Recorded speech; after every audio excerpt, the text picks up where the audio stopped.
Hey everybody, welcome to another jog video. It's your man Jake, coming to theaters near you, and you're watching gameplay while listening to me rant about all kinds of topics. Today's topic is about housing unaffordability, or affordability, in the United States. Let's see what we got in store. Housing is now unaffordable for over half of all U.S. renters. On January 25th, 2024, NPR published an article showcasing the rising unaffordability of rent in the United States. The rising costs are due to many different factors, including the consolidation of properties under realty market monopolies, inflation caused by record corporate profits, the increasing costs of life and survival in the United States, and plenty of other factors. The results prove themselves. As the article states, we actually saw increases across every single income category that we look at, which sort of surprised us, said Whitney Airgood-Obricki, a senior research associate with the center and the report's lead author. The article continues, saying, since 2019, the biggest jump in unaffordability was for households making $30,000 to $74,999 a year. Even among those working full-time, a third of all renters were still cost-burdened. For renters making under $30,000 a year who already face the most severe struggle to afford housing, Airgood-Obricki didn't think it could possibly get that much higher, but the report found it did nudge up to an all-time high of 83% who are cost-burdened. She says the amount of money they have left over for all other household expenses has plummeted by nearly half, to just $310 a month. And let's not forget 59% of Americans are one paycheck away from homelessness. These are all totally signs of a healthy society and not at all massive red flags pointing to the potential end of a nation. If you notice the wording in the article, the specific rhetoric hints at the hidden but potent cultural mindset Americans have, which is a very popular but backwards way of thinking. For example, when these researchers in this article name categories like renters making under $30,000, the categorization of a specific income becomes the superseding identifying factor instead of the primary, more pressing factor, which is the factor of class as an economic class, in this case the renting tenant class. Any person in the United States who is making less than $30,000 a year cannot afford the vast majority of costs for survival in this country, as directly implied by the dollar amount they're making. But instead of analysts conclusively saying, wow, there's a lot of people who don't have enough money to live, instead what we get is a statistical analysis of research to see the changes in market trends. What we get is totally self-removed and depersonalized information being processed as problematic or concerning data, when I would argue this data creates a plain conclusion. Americans already can't do jack with that amount of money, so why are we surprised people in this category can't afford housing? It just all totally misses the point. The urgency of working class unity and liberation and the fervor for revolutionary spirit is dulled thanks to these interpretations. These perceptions manifest in American media as analysis of negative trending numbers, when they should really be telltale signs of not just how bad our society is failing, but also how our society truly functions and why. If this point wasn't clear enough, then why does this discussion never include housing subsidization or universal housing? Never are these kinds of policies introduced in these discussions.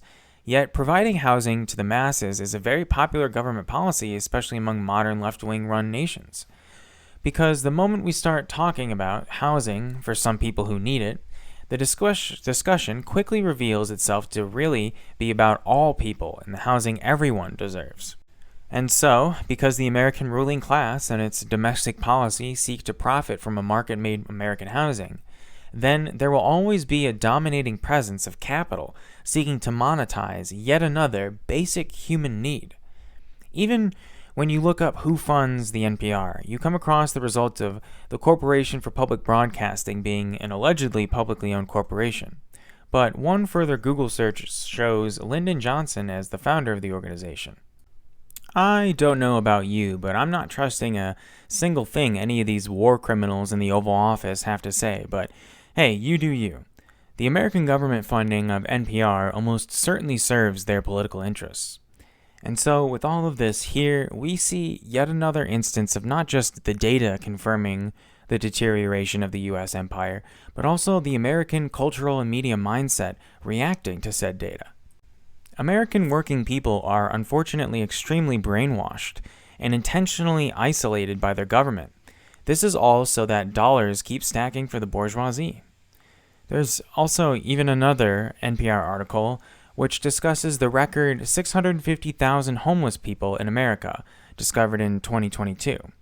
And this number of 650,000 is, of course, the people only recorded homeless, as in not the actual number of homeless, both effectively and actually, all across the nation, which is much, much higher. Notice how the specific language cites the record homelessness and not at all some kind of urgency for better government policy. This is all absolutely unacceptable. This is dystopian. The U.S. government is willing to expend resources on anti-homeless structures, but not give people actual housing. We, the people, do not need to accept the decaying material status of our lives. We do not need to accept that this is just the way things are going to be. The only reason anyone would believe that we need to accept this is because they're afraid to believe in themselves. They're afraid to believe in the masses. They're afraid to believe in change. And I mean, I guess that's anybody's right to think so, but you're wrong, and you'll die being wrong if you stay that way for the rest of your life. Because the fact of the matter is, revolution is inevitable. Revolution is omnipresent in history. And to think these conditions right now will just continue as is without any reaction or resistance, it's naivety and it's historical amnesia or ignorance to a pretty, significant capacity. It's time for change. It's time we unite and nationalize the industries responsible for housing and its maintenance in this country. The United States government has revealed its ineptitude with the evidence of every act of its behavior. We quite literally have a constitutional right to take back the means of our own governance. The only reason we haven't already is because we feel scared and we feel disconnected from one another. But we are very much not disconnected. In fact, we are the most united we have ever been. We are the most open to change and revolutionary politics than we have ever been. We have countless resources at our disposal to forge our own future. Unite, rebel, defy. Never give despair the satisfaction of your misery. Break your chains. Have faith in yourself and each other. We are infinitely more capable than we believe, and we will never know unless we choose to find out. If you've made it to the end of the video, thank you very much for watching. Feel free to check out my other content, like and subscribe if you so wish. Stay strong, take care, and I'll see you in the next one. Peace.